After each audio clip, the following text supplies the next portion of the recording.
Unang hirit, ang saya-saya. Sa unang hirit, unang hirit, unang hirit, mangunguna ka.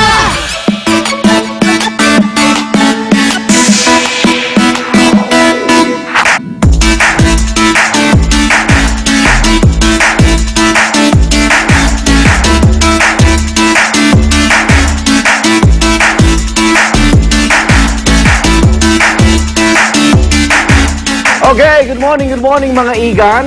Uy, good morning. Good morning, igan.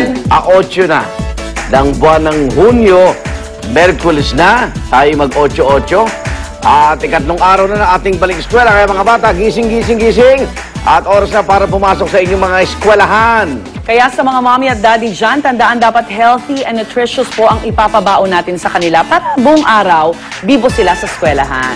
At kung napapansin nyo naman na madalas na sumasakit ang ulo nila, mabuti siguro ipa-check up ninyo ang kanilang mga mata at baka kailangan na nilang magsalamin. Yan po ang gagawin ng unang hirit ngayong umaga, libreng eye check-up at salamin para po sa mga estudyante ng isang eskwelahan sa Tondo, Maynila. Magandang serbisyo yan at syempre mahalaga na mga bata mahilig magbasa ng libro at hindi lang puro computer o cartoons ang pinagkakaabalahan. Kaya naman tayo ay may ihahandog na bonggang library makeover sa isang paaralan sa Navotas. Umpisa na yan mamaya ni Drew at Art. Pero bago lahat ng yan, syempre narito muna mga balitang dapat nyo malaman. Narito na ating top hirit.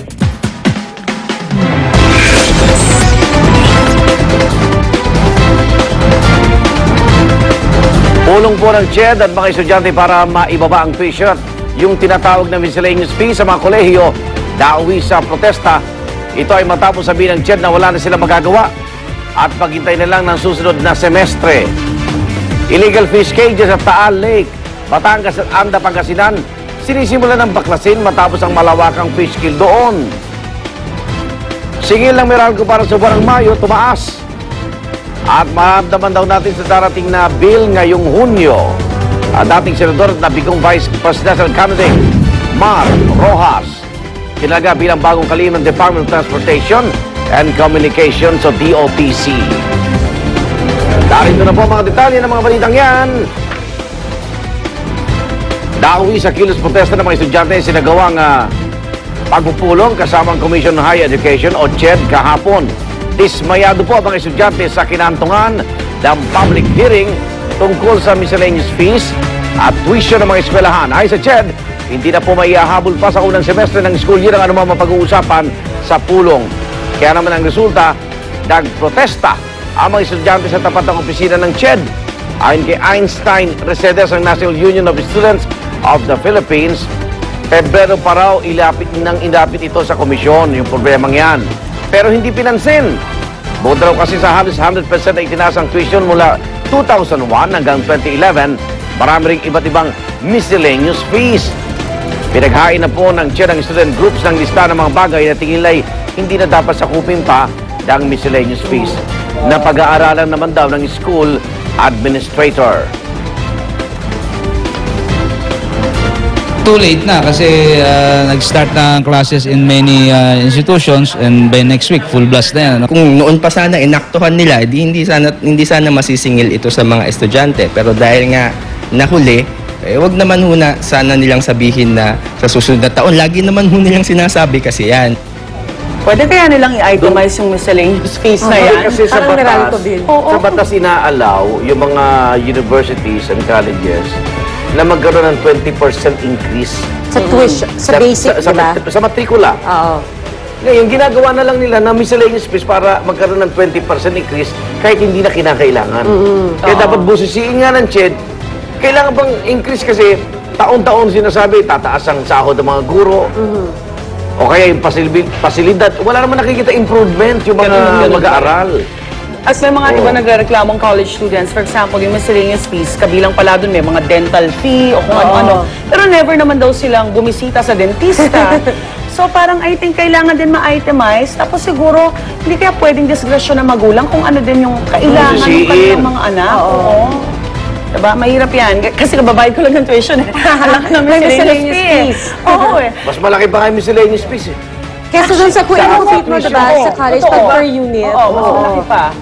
Samantala, kakasimula pa lamang po ng pasukan, eto na, pero ang isang eskwelahan sa Batangas na apektado ng fish kill, nasuspinde na po agad ng klase. Sa bayan ng Mataas na Kahoy sa Batangas, simula pa noong Lunes ng hapon ay agad nang pinauwi ang mga mag-aaral. Bukod kasi sa nakatayo ang eskwelahan sa pampang ng lawa, nalalanghap din po ng mga estudyante ang umaalingasaw na amoy ng mga patay na tilapia na mula sa fish kill. May ilang estudyante na rin ang nagrereklamo ng pananakit ng tiyan at ulo at pagsusuka. Kaya naman ang Local Health Office ng Batangas namigay na ng gamot at face mask. Binuhusan na din po ng disinfecting solution ang pampang para mawala ang amoy.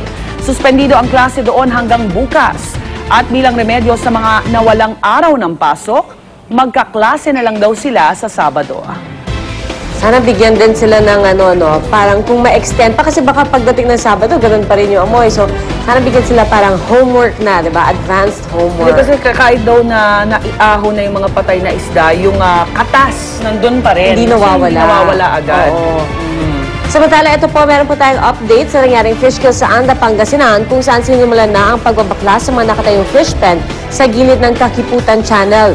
Naging pahirapan at inaasang tatagal pa ang pagbabakla sa mga ito dahil na rin sa burak na nakabalot sa mga fish pen sa tagal ng kanilang operasyon doon.